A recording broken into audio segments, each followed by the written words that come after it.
Students discussed a controversial MSU housing policy. Also, learn about the service dogs you've seen on campus and get an update on how construction is progressing at MSU. All this and more on NewsCenter.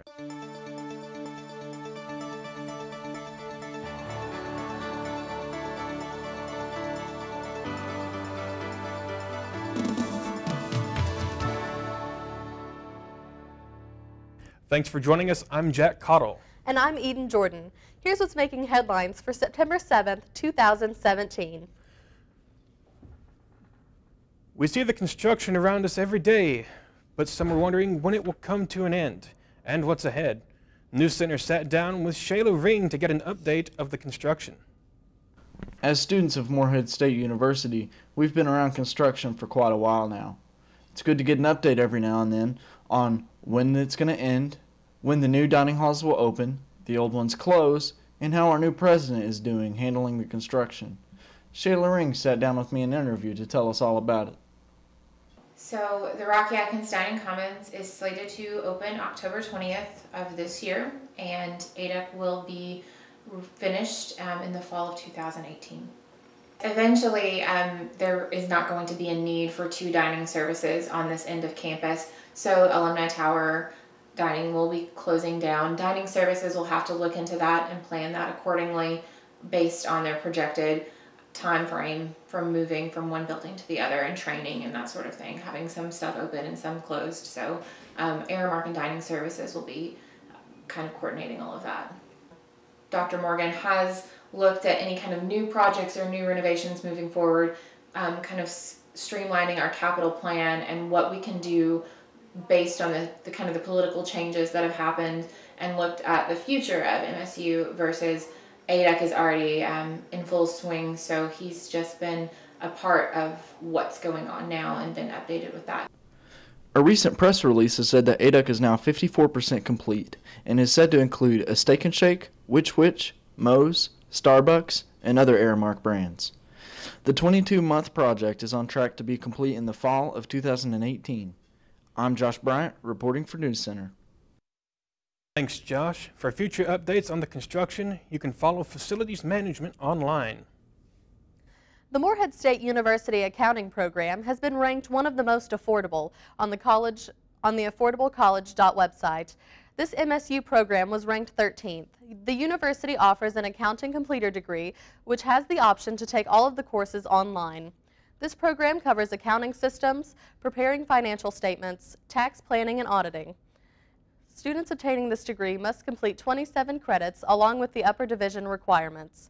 Anyone looking for more information on this affordable business degree may contact the College of Business and Technology. Teacher nominations can now be sent to recognize MSU's Distinguished Teacher of the Year. Each year, one tenured faculty member is recognized for their teaching abilities, both online and in the classroom. The award, which was originally presented by the MSU Alumni Association, is now presented by the Office of the Provost. Nominations will be reviewed by the Excellence in Teaching Committee. The committee will attend the nominees' classes and review their portfolios. Once that is done, they will recommend the teacher they believe is the most qualified for the award to the Provost. The recipient will be announced at the fall convocation next August. Nominations can be submitted to the email address on your screen until October 23rd. This is a resume lab to help students improve or start their resume. This event is our Resume Lab event, and it's a hands-on event really designed to help students polish the resume. So some of the students here are starting from scratch, others have a pretty good draft together, and the idea is they can work on polishing up the resume with the help of our staff. It's difficult to represent yourself on paper. I think it's a little bit intimidating to students, so that's kind of why we designed this event, is to walk them through that process, get them thinking about what is it I'm going to market to a potential employer or to a graduate school. And then we follow this event up with our Resume Blitz, which is on September 13th and September 14th, and at that event we have employers, recruiters volunteer their time to come in, sit down, and offer advice on the resume. all leading up to our big fall career fair, which is going to be on Tuesday, October 3rd. So really trying to make sure our students can put their best foot forward on paper. The students that come are always very appreciative. I mean, many of them say, oh my gosh, I didn't know that I could look so good on paper. And it's been an event that is growing over time. We're having more and more faculty that encourage their students to come, and that's certainly making a difference in the attendance of the event too. We are always available in the Career Center to help students market themselves, whether that's a resume, preparing for interviews, putting together personal statements. So we would recommend, if you're not able to come to one of our events, give us a call, stop by the office. We'll get you on someone's calendar and sit down with you and help you polish your resume. So our phone number is 606-783-2233, or just go on our website, moorheadstate.edu/career, and you can get all of our information. Career Services is hosting an event to coincide with the Resume Lab. The Resume Blitz will be happening next Wednesday and Thursday. Resume Blitz is an opportunity for students to talk to employers about their resumes. The employers will be providing feedback and giving advice on how the students can improve their resumes. Verizon Cellular Sales, Enterprise, and Bridge Logistics will be among those in attendance. Next week, NewsCenter will give you more information from Career Services on the Resume Blitz and how it was beneficial to students. Moving into some news from the Commonwealth, the death toll of Kentucky deer is continuing to rise after officials say a recent outbreak of a disease has killed more than 2,000 white-tailed deer in Kentucky. Officials with the Department of Fish and Wildlife say the disease is similar to different strains of the flu. The deer can be identified as having lost their fear of humans, and if the deer looks confused. The disease cannot be carried from deer to humans or pets, but leaders do warn that eating the meat of a deer carrying the disease can lead to sickness. They say the deer can also carry a heavy stench when it dies, and burying the deer immediately can avoid the unwanted odor. Despite the outbreak, this past weekend was a record breaker for Kentucky hunters. Officials say hunters harvested over 2,000 deer in their first 3 days of bow season. To WDTV in West Virginia, a search continued this morning after an airplane carrying 2 people went missing on Wednesday. Around 9:30 a.m., 911 logs say a report of a plane accident came in.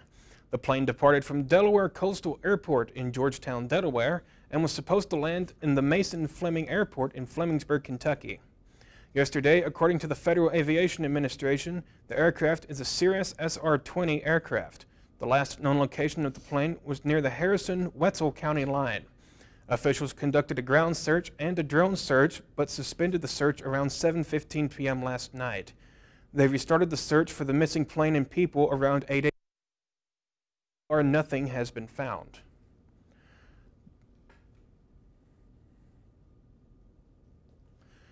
Becoming a light controversy as of late, student concerns have risen in regards to Moorhead's resident requirement policy.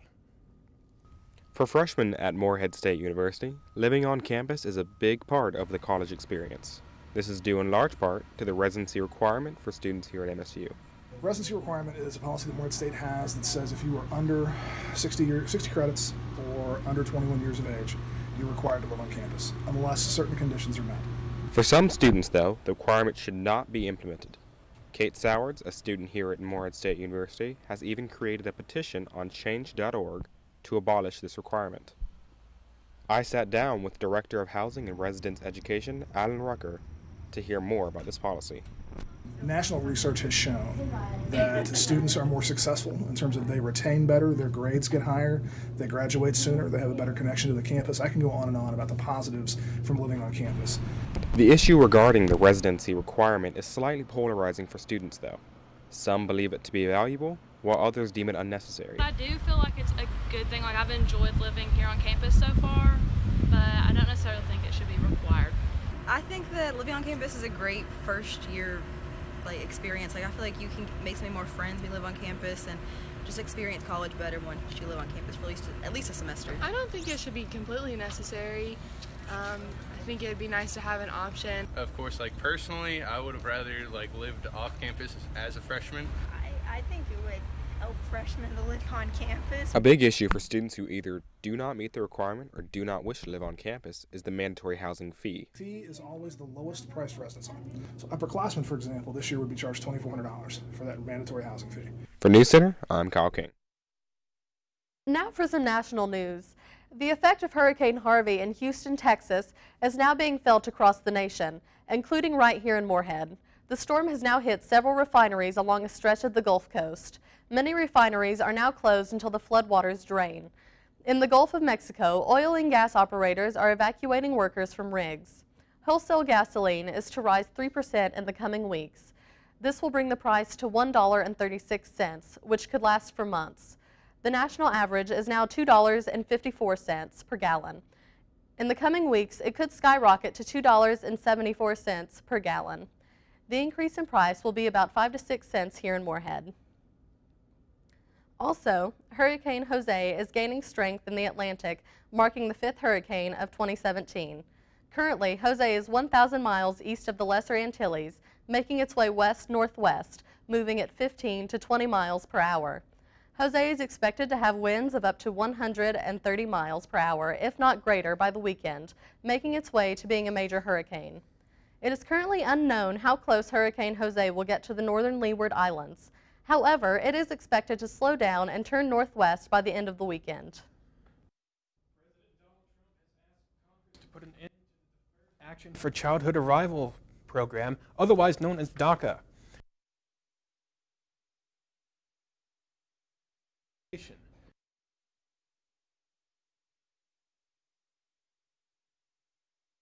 To pass a replacement before he begins phasing out its protections in 6 months. Officials say 800,000 young adults that qualify for the DACA program will become eligible for deportation. Some Republican leaders in the House and Senate have publicly denounced President Trump's proposal. The vote could come as early as March. After the break, Sahara LaForce has your weather forecast for the week. And we'll have an inside look at our new furry friends on campus. The MSU service dogs are coming up.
Hello and good evening. My name is Sahara LaForce and I'm with NewsCenter, and Moorhead, this is your weather.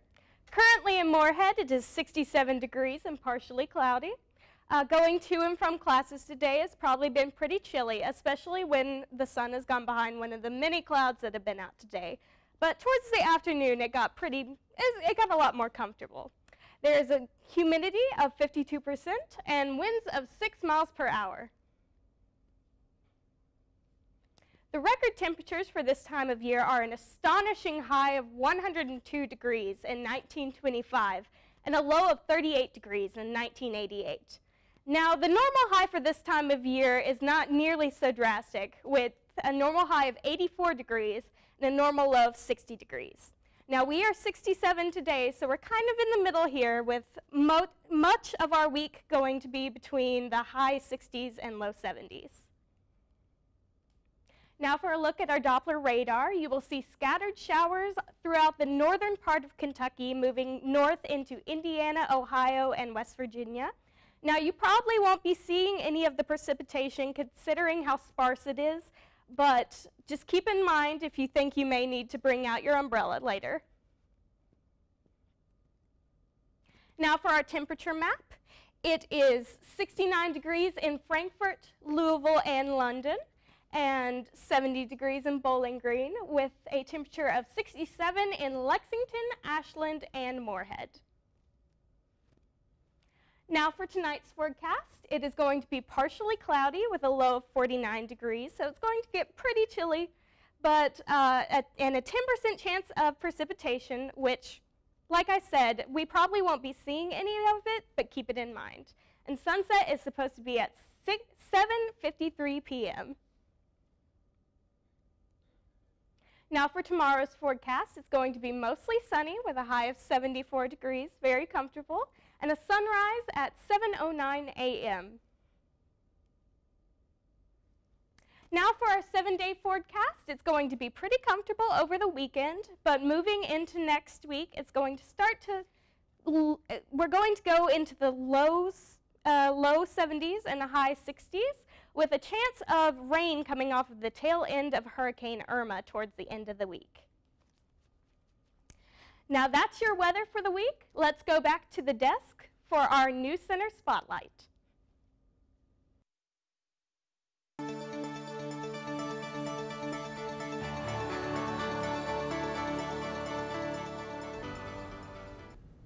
You've probably seen some new faces of a different breed while walking around campus.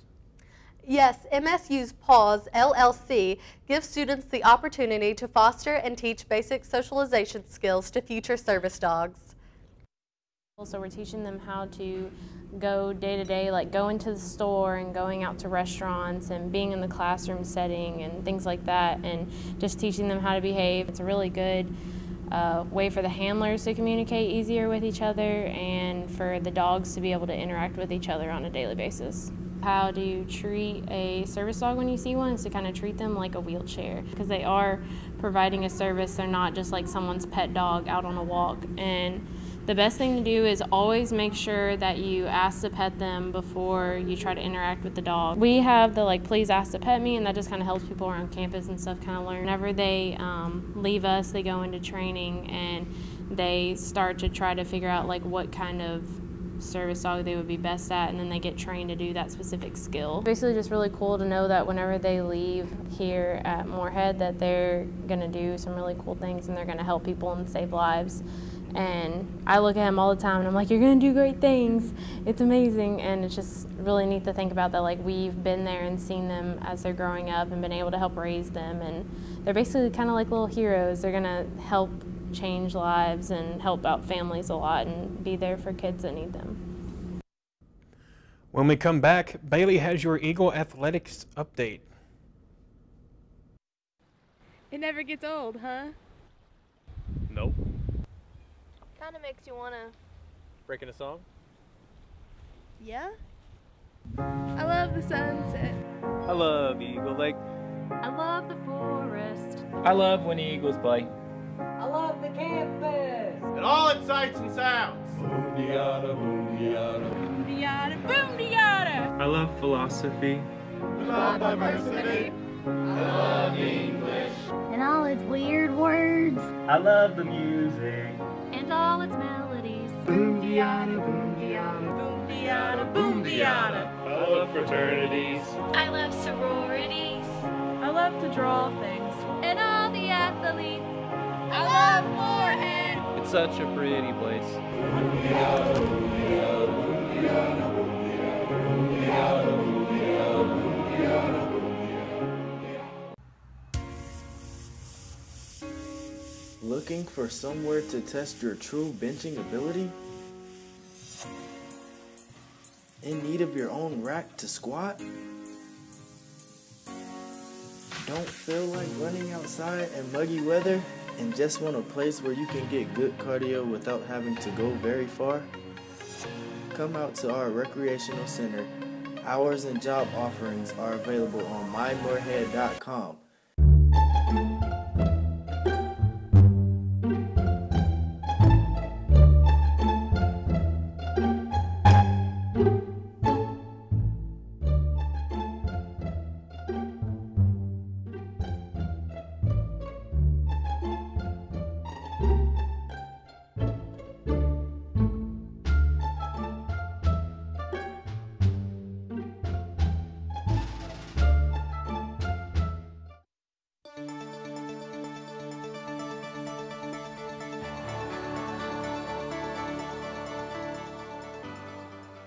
An MSU alum is headed to the major leagues. Former Morehead State baseball player Taylor Davis has been called up to the Chicago Cubs.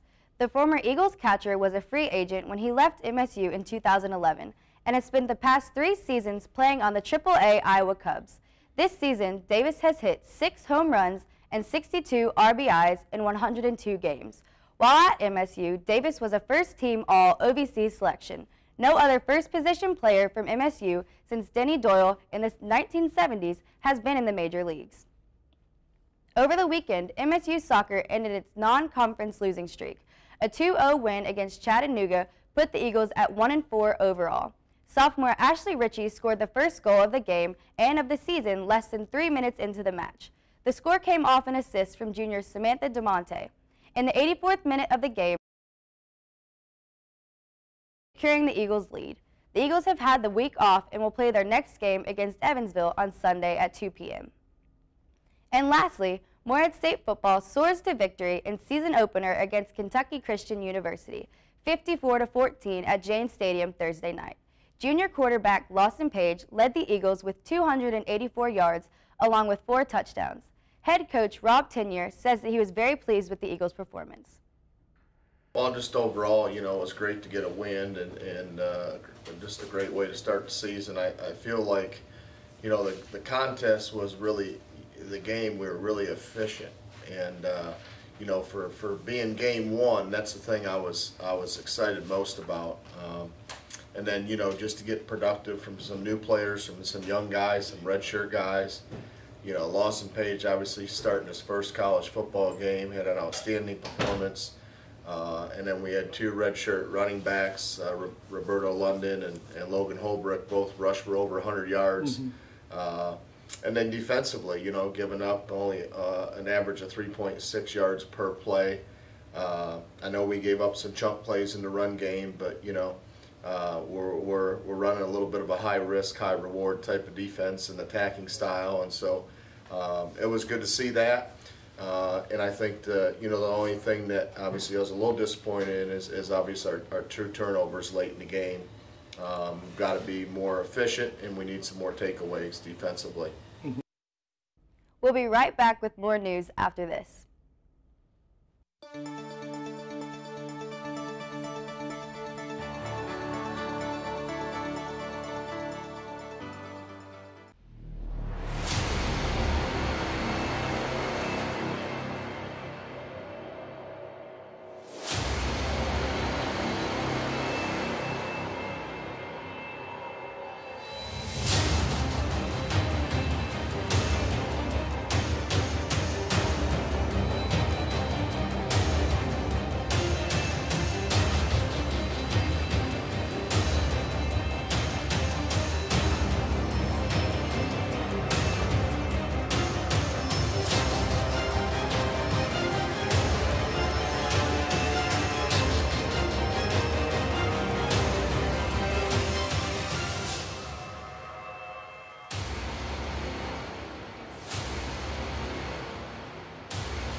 The Office of Enrollment Services has announced open house dates for this fall. Incoming students can attend the events on October 7th at 9 a.m. and November 4th at 1 p.m. Those attending on October 7th will be given free Eagle football tickets to the game happening that same day at Janes Stadium against Butler. University representatives will be at each open house to answer student and parent questions, give campus tours, and share information about college life. If high school seniors in attendance bring a copy of their transcript and test scores, they can have MSU's application fee waived. Students planning to attend are encouraged to register at the website on your screen. Next tonight, the University Police Department is designed to ensure the protection of students, faculty, and staff. Chief of Police MERRELL Harrison is educating students on ways to promote campus safety.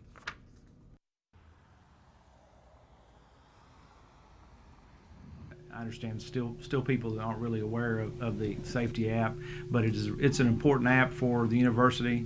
It's a free app either through the iTunes Store or Google Play, so it's free for the students. It did cost the university quite a bit of money to implement it, but again, it's just for the safety of the university campus.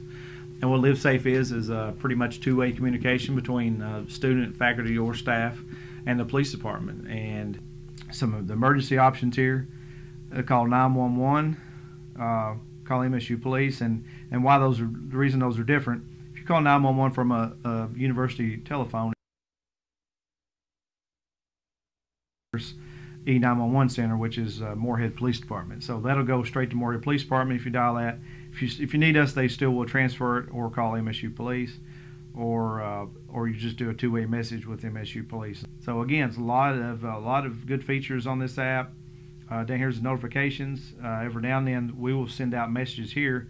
For instance, the other day we sent one out just to let everybody know we'll be testing the emergency alert system. So if they heard the siren going off outside, they would know why that was.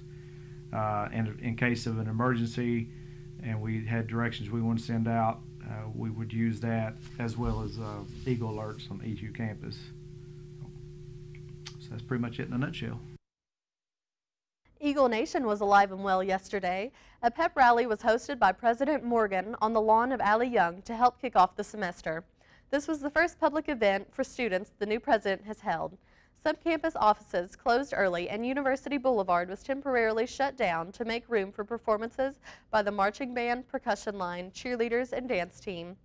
The event was free and lasted about 25 minutes. Students were encouraged to wear blue and gold, Greek letters, and student organization shirts. We'll have more on that event for you next week. The university will be hosting this year's Browning Orchard Festival on October 4th from noon until 4 p.m. The orchard, which used to belong to the Browning family, was donated to the university in 2008. For 6 years, local families have been heading to the orchard on Wallingford Road for a day of hay rides, horseback riding, and other family-friendly activities. Kentucky Proud products will also be on sale, and the Kentucky Center for Traditional Music will be providing entertainment. The dates for this year's Family Weekend are quickly approaching. The annual event will be taking place September 22nd through September 24th. For nearly 40 years, MSU has been inviting students' families to campus for a weekend of activities. This year, the adventure course in front of the Recreation and Wellness Center will be open. The Student Programming Board will be sponsoring a Harry Potter-inspired escape room. 3 shows will be hosted at the Star Theater. The soccer team will be hosting UT Martin, and the class of 2021 will be leading the Eagles football team onto the field before the game against Dayton. Other activities will also be taking place all weekend.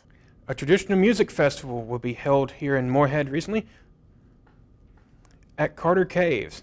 The Caves are hosting the FRALEY Festival. They will be using music to tell stories about the history of Eastern Kentucky.